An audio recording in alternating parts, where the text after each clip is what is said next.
نحمده ونصلي على رسوله الكريم أما بعد فأعوذ بالله من الشيطان الرجيم بسم الله الرحمن الرحيم رب اشرح لي صدري ويسر لي أمري واحلل عقدة من لساني.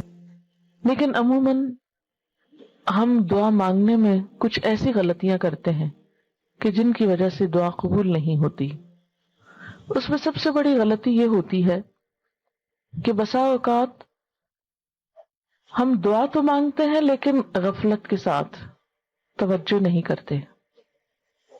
ہمیں یہ نہیں پتا ہوتا ہم مانگ کیا رہے ہیں. بعض اوقات کیا کرتے ہیں، کسی مشکل کے لیے وظیفہ تو پڑھتے رہتے ہیں، کوئی مخصوص آیت 1000 دفعہ پڑھ لی، 2000 دفعہ پڑھ لی، لیکن دعا نہیں مانگتے. ہم سمجھتے ہیں کہ صرف یہ آیت پڑھنے سے ہی کام ہو جائے گا. اس طرح ہم اپنے اوپر ایک ناروا بوجھ بھی ڈالتے ہیں اور دعا سے بھی محروم رہتے ہیں. بعض اوقات ایسی دعائیں مانگتے ہیں جو اس موقع کی مناسبت سے نہیں ہوتی. بعض اوقات ہم کچھ چیزیں تو مانگ لیتے ہیں روٹین میں یا رٹے رٹائے جملے بول دیتے ہیں لیکن ان کو محسوس نہیں کرتے. اور بعض چیزیں ہماری ضرورت کی ایسی ہوتی ہیں کہ جن کو مانگنے کا ہمیں سلیقہ ہی نہیں آتا کہ وہ بھی مانگنی چاہیے. ہماری کچھ دعائیں تو مانگی ہوئی فوراً پوری ہو جاتی، کچھ ایسے ہوتی ہیں کہ جو پوری نہیں ہوتی لیکن ان کے بدلے کوئی آنے والی مصیبت ٹل جاتی ہے. آپ صلی اللہ علیہ وسلم نے فرمایا کہ ایک طرف سے دعا اٹھتی ہے اور دوسری طرف سے مصیبت آ رہی ہوتی، وہ دونوں آپس میں جھگڑنے لگتی ہیں. دعا مصیبت کو اوپر لے جاتی ہے کہ واپس جاؤ، اس بندے پہ نہیں آؤ، اور مصیبت اترنا چاہتی ہے. پھر فرمایا جس میں زیادہ زور ہوتا ہے وہ دوسرے کو دبا لیتی. اگر دعا میں طاقت ہے، دعا میں قوت ہے، شوق ہے، تو وہ مصیبت کو واپس لے جائے گی.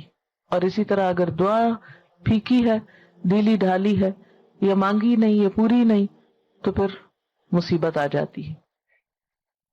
تو دعا کا ایک فائدہ کیا ہے؟ بسا اوقات وہی چیز مل جاتی جو ہم مانگ رہے ہوتے ہیں. بعض اوقات وہ تو نہیں ملتی، وہ جا رہی ہوتی ہے لیکن راستے میں وہ ایک آنے والی مصیبت کو واپس لے جاتی. مثلا انسان پہ کوئی بیماری آنے والی ہوتی اور انسان کو نہیں خبر کہ اس کے ساتھ یہ ہونے والا ہے. انسان کچھ اور مانگ رہا ہوتا ہے، مال مانگ رہا ہوتا ہے، اولاد مانگ رہا ہوتا ہے، گھر مانگ رہا ہوتا ہے، یا جو ہماری عام روزمرہ زندگی میں مانگنے کی چیزیں. اب اس کو وہ تو نہیں ملتا جو وہ مانگ رہا ہے، لیکن وہ مصیبت ٹل جاتی ہے جو آنے والی تھی، کیونکہ اگر وہ آ جاتی تو یہ مانگی ہوئی چیز ملنے کے باوجود وہ اس کی خوشی نہ دیکھ سکتا.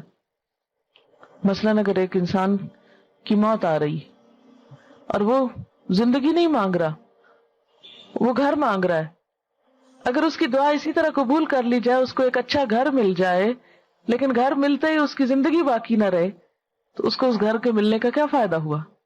کوئی فائدہ نہیں، کیونکہ وہ تو زندہ ہی نہ رہا. اس لیے اللہ تعالیٰ کو زیادہ بہتر طور پہ پتا ہوتا ہے کہ اس وقت ہماری ضرورت زندگی ہے یا گھر ہے، مثلاً یا صحت ہے یا اولاد ہے. بعض اوقات انسان اولاد کی دعا کرتا ہے، بیٹے کی دعا کرتا ہے، جو ہمارے معاشرے میں عام طور پر ہے، لیکن اللہ تعالیٰ وہ نہیں دیتا، اس کے بدلے میں کچھ اور دے دیتا ہے جو اس سے زیادہ انسان کی ضرورت ہوتا ہے. تیسرا طریقہ یہ ہوتا ہے کہ جو کچھ انسان مانگتا ہے وہ نہ تو وہ ملتا ہے، نہ مصیبت ٹلتی ہے، بلکہ آخرت کے لیے جمع ہو جاتا ہے، انسان کی نیکیوں میں بدلتی جاتی ہے دعا. کوئی مانگی ہوئی دعا ضائع نہیں جاتی. یہ یاد رکھیں کہ دعا ایک ایسی نیکی ہے جو ضائع نہیں ہوتی، وہ اپنا اثر ضرور رکھتی ہے. کچھ کام تو ایسے نا جو ہم کرتے بھی رہے تو ضائع ہوتے جاتے ہیں، کوئی نتیجہ ہی نہیں نکلتا. مثلا دنیا میں کئی ایسے بزنس ہوتے ہیں، انویسٹ کرتے ہیں لیکن اس کو کوئی فائدہ نہیں ہوتا، الٹا نقصان میں جاتے ہیں. لیکن دعا ایسی انویسٹمنٹ ہے جو ضائع نہیں جاتی. آپ مانگتے چلے جائیں، اگر دنیا میں کچھ نہیں بھی ملا تو آخرت میں اس کے بدلے میں اتنا کچھ جمع ہو جائے گا کہ وہاں جا کر انسان تمنا کرے گا، اے کاش میری کوئی دعا دنیا میں نہ سنی جاتی اور مجھے آج ہی سب کچھ مل جاتا. پیغمبر ساری ساری زندگی ایک دعا مانگ کر مایوس نہیں ہوئے. حضرت زکریا علیہ السلام ایک جگہ پر کہتے ہیں وَلَمْ أَكُمْ بِدُعَائِكَ رَبِّ شَقِيًّا، کہ اے میرے رب تجھ سے دعا مانگ کر تمہیں کبھی نامراد ہوا ہی نہیں. یہ تو ایسا کام ہے جس کے بعد نامرادی ہے ہی نہیں، نقصان ہے ہی نہیں، خسارہ ہے ہی نہیں. اس لیے انسان کو مانگتے رہنا چاہیے. وآخر دعوانا الحمدللہ.